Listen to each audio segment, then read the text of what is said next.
کچھ نہیں جانتے. جب پروردگار نے یہ آیت بھیجی، یہ آرڈر بھیجا کہ فَاسْأَلُوا اہل ذکر، تو آئیے اب ڈھونڈتے ہیں کہ یہ اہل ذکر ہے کون. گزشتہ تقریروں میں ہم نے کہا کہ قرآن میراث ہے، اہل بیت وارث ہے. اب میراث کو سمجھنا ہے تو آئیے وارث کے در پہ جاتے ہیں. 2 بار پروردگار نے کہا فَاسْأَلُوا، پوچھو. جب 2 بار پروردگار نے کہا تو ہم نے تاریخ میں دیکھا کہ کس نے 2 بار ہم سے کہا کہ پوچھو. وہ کون سی ذات تھی جس نے اعلان کیا کہ پوچھو، کیونکہ قرآن کہہ رہا ہے کہ پوچھو. تو ہم وہ ذات ڈھونڈتے ہیں جو کہہ رہا ہے پوچھو. تو بس ہمیں پوری تاریخ میں ایک ذات ملی جو کوفے کے منبر پر کھڑے ہو کے کہہ رہی تھی سلونی قبل ان تفقدونی. ایک سلوات بھیجے محمد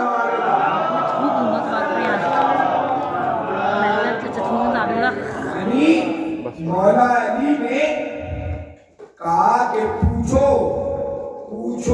اچھا، یہاں ہمارے کچھ علماء مولا کے جملے کا جب ترجمہ کرتے ہیں تو وہ ایک گڑبڑی کرتے ہیں.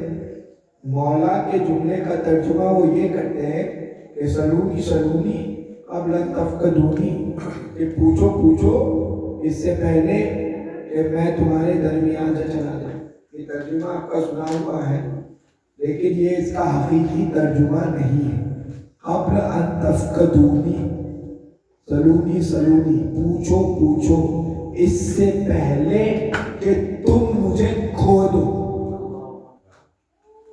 بھائی کوئی علی سے پوچھے نہ پوچھے، علی کا کیا جاتا ہے؟ علی کیوں کہیں گے کہ پوچھ لو اس سے پہلے میں تمہارے درمیان سے چلا جاؤں؟ بھائی ساری کائنات علی کو مانے، علی کا جاتا کچھ نہیں، اور اگر علی کس کو چھوڑ دے اس کا رہتا کچھ نہیں. تو علی کیوں کہیں گے کہ اس سے پہلے؟ علی نے کہا کہ جس سے پہلے تم مجھے کھوجو پوچھو. اچھا دیکھیے، کسی بھی عالم کی سب سے بڑی مصیبت یہ ہوتی ہے کہ کوئی اس کے علم کی قدر نہ کرے. یہ عالم کے لیے موت کا مقام ہوتا ہے. اور علی جیسا عالم موجود ہو تو پوچھنے والوں نے بھی عجیب و غریب سوال مولا کائنات سے. کسی نے کہا کہ بھائی کتنے جانور انڈے اور کتنے جانور بچے. یہ کوئی سوال کرنے والے؟ ایک تو حد ہوگی. اس لیے مولا کہتے ہیں میرا سب سے بڑا دشمن جاہل. علی کو جہالت سے نفرت. کوئی آگے مولا سے پوچھتا ہے اگر آپ سب جانتے ہیں تو یہ بتائیے میرے سر میں بال کتنے؟ یعنی اللہ کے علم کے نظر سے اپنے سر کے بال گنواتا ہے. مولا نے بھی اس کو ویسے ہی جواب دیا کہ اگر میں بتا بھی دوں کہ تیرے سر میں کتنے بال ہیں، تصدیق کیسے کرائے؟ سلوات بھیجے محمد. یعنی آپ امیر المومنین کی مظلومی سمجھیے کہ اتنے بڑے عالم سے کس درجے کے سوال ہو رہے ہیں. لیکن کچھ سوال ایسے تھے جو مولا کے معیار کے تھے. واقعہ آپ کا سنا ہوا ہے، اور یہ واقعہ اس کتاب کا حوالہ دیتا ہوں پھر واقعہ سناتا ہوں. کتاب کا نام ہے القطرہ من بحار مناقب آل خان، اور یہ آیت اللہ احمد مستقبل کی کتاب ہے. اور یہ کوئی چھوٹی موٹی شخصیت نہیں ہے، یہ اپنے وقت کے امام جماعت تھے مولا علی کے حرم میں. حوالہ دے دیا ہے اس کتاب میں، یہ واقعہ مل جائے گا. جب مولا نے یہ اعلان کیا کہ پوچھو اس سے پہلے کہ تم مجھے کھو دو، تو ایک شخص مجمع میں سے اٹھا اور اٹھ کے کہا یا علی بتائیے جبرائیل اس وقت کہاں ہے؟ پوچھ کس کے متعلق سوال کی، ذرا سا گہرائی اور گہرائی کو سمجھیے. پوچھ بھی کس کے بارے میں رہا ہے؟